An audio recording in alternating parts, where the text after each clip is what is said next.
Locked On Podcast Network presents Locked On Sports Today. Rory McIlroy goes back-to-back at the Masters despite some uneven early play. Also, the Magic are still battling for a position in the playoffs, but they're not in a great spot. And the Jets can crash the draft. I'm Peter Bukowski, starting your day with the can't-miss stories and biggest debates in sports. You're Locked On Sports Today. Searching all major sports. Found. Let's start with the biggest story. When Rory McIlroy arrived in golf, he brought with him a harbinger of things to come. It wasn't that he was the next Tiger Woods. He wasn't. No one is. At least not yet. But he took the things Tiger changed about the game, the distance, the swagger, the branding, and he amplified it. And he carried it forward for a new generation. And not the least of all, he won. Not like Tiger, but no one else was winning like Tiger. He evinced images of Woods, the aura of greatness he punctuated with every swaggering step. At the time, he was a round-faced kid with a driver that lapped the field. But Rory couldn't hold the banner the way Tiger had. He became obsessed with working out like Woods, suffered a brutal injury like Woods, and went through a mid-career lull. That one, not so much like Woods, who was winning U.S. Opens on broken legs in the middle of his career. But those struggles made him human. Even the personal foibles like hurting himself playing soccer provided a patina of normalcy for a golfer who was anything but normal, a 5-foot-something. Okay, I'll be generous. He just won the Masters again. Who could hit the ball past the biggest and strongest guys on tour. His swing speed was the kind of thing that would make Ryan Gosling's character in Project Hail Mary get out the whiteboard. But then Jordan Spieth took golf from Rory. Brooks Koepka outlifted him and outmajored him, at least for a while. Rory had lost his aura. And then came Scottie Scheffler. By no definition, anyone's idea of the next great superstar in golf, except in the ways that mattered, right? Winning. He didn't saunter around the golf course or thump his chest when he won. He aw-shucksed it and drove his pickup truck home to his family. It endeared him to us, but it did not magnetize him to us. Rory did. And then, just as Scottie's star was reaching its zenith, Rory did what he'd failed to do so many times. He won the Masters. It took a playoff and the precipice of heartbreak to win it, but that was fitting for a player who had suffered such profound, improbable, and gut-wrenching come-from-ahead losses in majors in the past. Standing on the first tee on Sunday, ready to win it and blowing it. He finally won last year, completing the Grand Slam and doing something fewer people have done than have walked on the moon. And on Sunday, he did it again. In typical Rory fashion, it was enough to make even the soberest patrons nauseous. His playing partner, Cam Young, had a 2-shot lead before the round was even an hour gone. And that was after Rory unalived the 6-shot lead he had after 36 holes, the biggest 36-hole lead in Masters history. But just like last year against Bryson DeChambeau and later against Justin Rose in the playoff, Rory remained unbowed, unrelenting. Not only did he regain the lead, he maintained it as his closest competitors, Young and Rose, failed to capitalize on their chances to put the tournament in their clutches. Rory persevered, even after hitting his drive on 18 so far right he had to move 1,000 people just to hit his approach. That shot won't go down in history, but Rory will, becoming the first player since Tiger Woods to go back-to-back and just the fourth in Masters history, joining Nick Faldo, Woods, and Jack Nicklaus to accomplish the feat. When he won the Masters last year, the question was, would this be a coda to a career that we'll remember as underwhelming given his talent and his start? Or would it be a dam break that will unlock a flurry of majors? TBD on the second part, but the first part is unequivocally not happening. McIlroy joined select company, winning his 6th major, putting him ahead of all his modern peers, Tiger excluded. And if this weekend at Augusta was any indication, he's just getting started rewriting his legacy.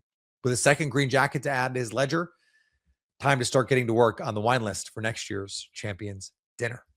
Stay up to date all year on the Masters by subscribing to Locked On Sports Today on YouTube. You're Locked On Sports Today. Coming up, the Magic are fighting to avoid the play-in tournament. Before we get to that, the Brewers are in some trouble. The NBA playoffs are here where every possession matters, every matchup is magnified, and every game can swing a series. And right now, FanDuel is giving new customers a great way to get in on the action. You can bet just $5 and get $250 in bonus bets if your first bet wins.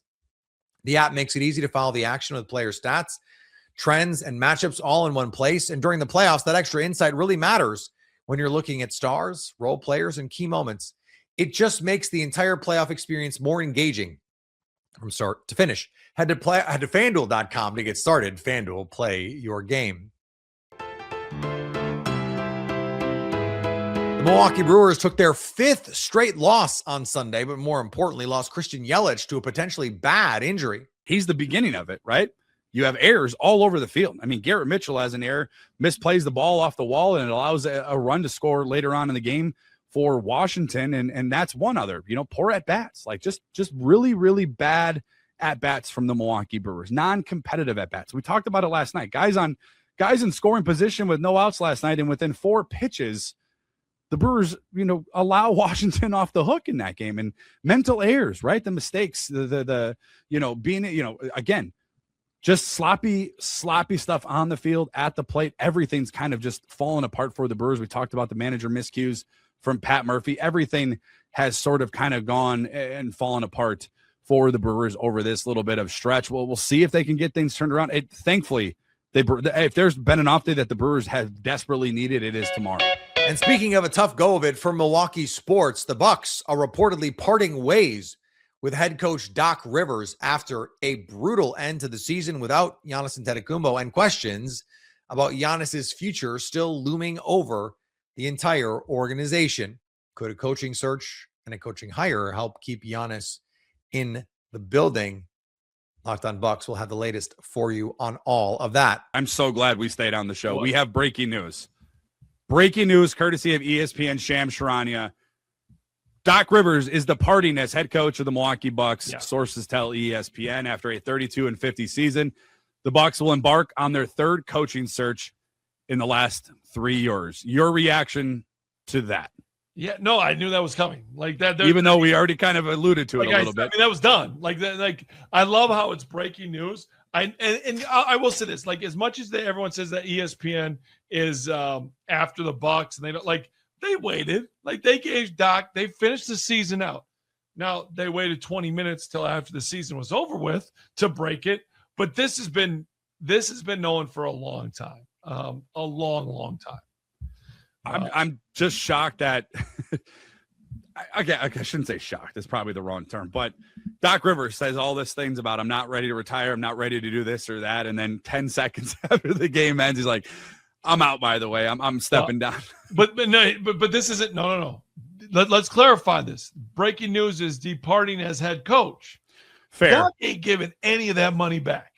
No, he'll play it. He'll be a consultant or something along. The Raptors tried to fight off the Nets. The Toronto Raptors are trying to thread a very delicate needle this weekend. The needle that is trying to stay healthy for the playoffs while also actually making the playoffs. Thankfully, the Raptors are in a pretty good spot, even though they lost to the Knicks tonight pretty comfortably with no Emmanuel Quickley, no RJ Barrett, no Colin Murray-Boyles, all nursing injuries.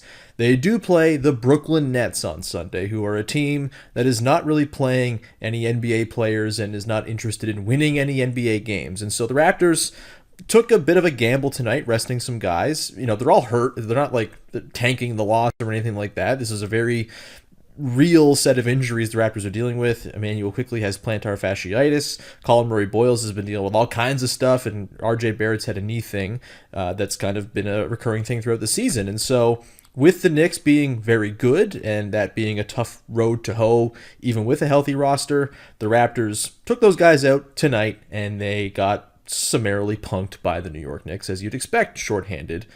So they got to beat Brooklyn on Sunday to ensure a top 6 spot. Funnily enough, it seems likely they will play the New York Knicks in the first round of the playoffs as a result of tonight's loss, and that may or may not be all right. The nice thing is that the Knicks didn't see the real Raptors tonight with so many guys hurt. A lot of Jonathan Mobo, a lot of Elijah Martin. Those guys will not play in a playoff series, but as it stands right now, the Raptors got to beat the Nets on Sunday, playing a bit of a dangerous game, but again, it's the Nets, so it's probably fine.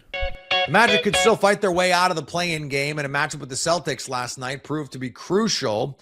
Locked On Magic host Philip Rossman-Reich reacted to Orlando's Sunday night fight with Boston. I tell you, I'm surprised by the Orlando Magic dropping this game to the Boston Celtics 113-108. I would tell you that. If we haven't watched games that played out exactly like this over and over and over again. We have 82 games of data, 81 entering today, but we have 81 games of data that tell us who this team is and what they're about and what they have done their entire time in this league, or what they've done their entire time this season. We have seen a team from the very beginning of the season that has not been about its defense, that loses communication, loses connection, that when shots don't go in, when things go wrong, they fall apart. We've seen a team that has looked nothing like the team that made everyone love them over the last 2 seasons. And certainly the talent on this team brought, and deservedly brought, expectations to a higher level. The fact that the Magic did not meet, well, they met one expectation. They did improve their wins. They went from 41 to 45 wins. Big whoop. But the amount of capital and the amount of money the Magic spent on this team and how the Magic invest in this team, you expect more. It doesn't matter who your opponent is, and I do want to highlight what the Celtics did tonight. It doesn't matter who your opponent is, who might be playing, who might not be playing. It does not matter. When you have your full complement of players, Paolo Banchero, Franz Wagner, Desmond Bane for however long they had him, we'll get to that, Wendell Carter, Jalen Suggs, Anthony Black, Tristan da Silva, when you have your full group of players, you should have enough. And the fact of the matter is, despite the talent on this team, despite everything this team has shown that they are capable of being, they have also shown us how inconsistent they are. The Magic are the 8 seed because of things they did. They made their own bed this year. I don't want to hear the East is better. The East is better. The Magic should have been better too. They've shown us that time and time and time again this year, only to fumble the bag, only to fumble the ball. And again, we're going to give the Boston Celtics their flowers as an organization and as a team, but this loss hangs heavy on the Orlando Magic because it is the same kind of listless, frustrating lack of urgency that led to a 52-point loss to the Toronto Raptors. It is the same frustrating lack of execution, belief, and trust that led to not inbounding the ball against the Los Angeles Lakers and giving up that Luke Kennard 3. It is the same frustrating lapse in defensive awareness that led to the blowout wins over the blowout losses to the Detroit Pistons and Philadelphia 76ers way back early at the beginning of the season when they went 1-4. Nothing the Magic showed in game 82 is not anything we haven't seen for the good chunk of this season. To a team that lost to the Wizards, to a team that lost to the Pacers a couple weeks back, to a team that needed overtime to beat the Wizards after leading by 50, to a team that has shown enough grit and determination to come from behind even just a week ago against New Orleans Pelicans. This is a team that has always been playing with fire. And when you play with fire, you get burned. So here it is. Here's the burn mark. The burn mark. The Orlando Magic have to go on the road in the 7-8 game. They have to go to Philadelphia. They're going straight to Philadelphia. They're not coming home. They don't deserve to come home until they have to. They have to play their way in without all the advantages that they had tried to set themselves up with because they made their bed and now they have to lie in it. And everyone has to take responsibility for it. Jamal Mosley deciding to give Desmond Bane a day off, a deserved day off, don't get me wrong, playing all 82 games, but giving one of his key players a day off, even if it was deserved, even if it was needed, in a game the Magic had to win with stakes. Inexcusable. The Magic turning the ball over 19 times. 19 turnovers. Leading to so many Celtics points off turnovers that I have to make sure I grab it. I don't think I have it. To make those mistakes self-inflicted wounds. Simply inexcusable. Stay up to date all year on the Orlando Magic by subscribing to Locked On Magic on your favorite podcast app. Coming up, the Jets can crash the NFL draft. The NFL draft is 10 days away, and as things stand, the New York Jets have a chance to shake up the entire draft with their decision at number 2 overall. Locked On NFL host Tyler Rowland and Louis DiBiase explained that, yes, most expect the Jets to go with an edge rusher, but things can turn quickly if they select someone like, say, linebacker Sonny Styles instead. And I think John's spot on there. You do not get a Sonny Styles level prospect at linebacker very often. It doesn't happen. I know that would be, again, a shakeup of the draft. But what are your thoughts on the Jets just passing on the red flags of the edge rushers and maybe getting the best player in the draft at linebacker? I don't love it at number 2. I think if Sonny Styles is your guy, could I switch picks with your Tennessee Titans with that 4th overall pick of Tennessee's trying to get up for their pick of the edge rushers in this class? Yeah. I think it'd be better value there if they could get down a few picks into that like 4 to 6 range.